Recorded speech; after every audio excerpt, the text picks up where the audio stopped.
സംസ്ഥാനത്ത് ബീഫ് ക്ഷാമം രൂക്ഷം. കേരളത്തിലേക്ക് കന്നുകാലികൾ എത്തുന്നില്ല.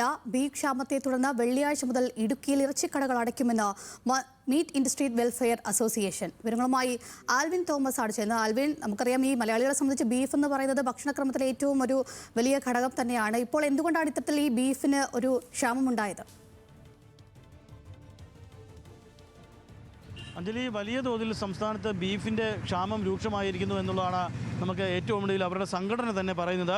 മീറ്റ് ഇൻഡസ്ട്രീസ് വെൽഫെയർ അസോസിയേഷൻ എന്ന സംഘടനയാണ് ഇപ്പോൾ ഇത്തരത്തിലൊരു തീരുമാനത്തിലേക്കും അവർ കടക്കുകയാണ്. വെള്ളിയാഴ്ച മുതൽ ഇടുക്കി ജില്ലയിൽ ഇറച്ചിക്കടകൾ പൂർണ്ണമായും അടച്ചിടുന്ന സ്ഥിതിയിലേക്ക് കാര്യങ്ങൾ എത്തുന്നു എന്നുള്ളതാണ് അവർ പറയുന്നത്. ബീഫിൻ്റെ ലഭ്യത കുറവ് തന്നെയാണ്, കന്നുകാലികളുടെ ലഭ്യത കുറവ് തന്നെയാണ് ഏറ്റവും പ്രധാന കാരണമായി അവർ പറയുന്നത്. അത് ആന്ധ്രയിൽ നിന്നടക്കമാണ് ബീഫ് കേരളത്തിലേക്ക് വരുന്നത്. പക്ഷേ ആന്ധ്രയിൽ നിന്ന് വരേണ്ട ബീഫിന് അവിടെ നിന്നുള്ള ആരോഗ്യ സർട്ടിഫിക്കറ്റ് നൽകുന്നില്ല അവിടുത്തെ സർക്കാർ എന്നുള്ളതാണ് പ്രധാന പ്രശ്നമായി അവർ പറയുന്നത്. അതുകൊണ്ട് തന്നെ ഈ കന്നുകാലികളെ കേരളത്തിലേക്ക് വരാത്ത സ്ഥിതിയാണ് ഉള്ളത് എന്നുള്ളത് പറയുന്നു. അതോടൊപ്പം തന്നെ ഇന്ത്യയിൽ ഏറ്റവും കൂടുതൽ കയറ്റുമതി നടത്തുന്നത് ബീഫ് കയറ്റുമതി നടത്തുന്നതും ഇന്ത്യയാണ്. അതുകൊണ്ട് തന്നെ ഈ കയറ്റുമതിയിൽ വലിയ തോതിൽ ഉയർച്ച ഉണ്ടായതുകൊണ്ട് ഇതിലുണ്ടായുള്ള വലിയ ലോബി പ്രവർത്തിക്കുന്നുണ്ട്. ആ ലോബിയുടെ ഇടപെടലിനെ തുടർന്നാണ് ബീഫ് ഇവിടെ വിറ്റഴിക്കാനുള്ള ലഭ്യമാകേണ്ട തരത്തിൽ ബീഫ് ലഭിക്കാത്തത്, കന്നുകാലികളെ ലഭിക്കാത്തത് എന്നുള്ളതാണ് ഈ സംഘടന പ്രധാനമായും പറയുന്നത്. അതിൻ്റെ അടിസ്ഥാനത്തിൽ വെള്ളിയാഴ്ച മുതൽ ഇറച്ചിക്കടകൾ അടച്ചിടാനുള്ള തീരുമാനത്തിലേക്കാണ് വരുന്നത്.